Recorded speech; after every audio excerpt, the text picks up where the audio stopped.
Well, thank you very much. I don't really have any prepared remarks, but I was thinking while I was sitting there that one of my heroes is Buckminster Fuller, and he used to have this saying. Yeah, there you go.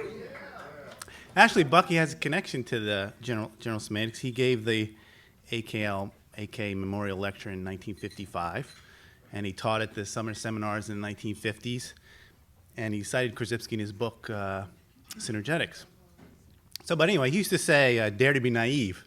And so I think I was probably being naive when I wrote this book, thinking people would want to read about general semantics and investing. And I remember when I pitched it first to a publisher, I got a very, let's say, lukewarm reception.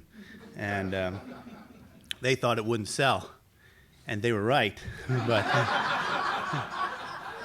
Bucky also used to say, there were no.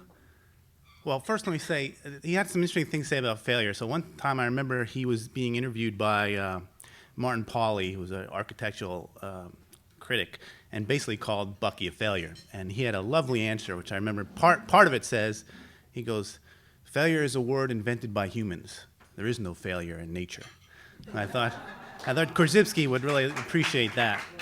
And he also said that there were no failed experiments, only unexpected outcomes. And so definitely it was an unexpected outcome that I would get nominated, much less win this award. And I'm very grateful and honored, and thank you very much.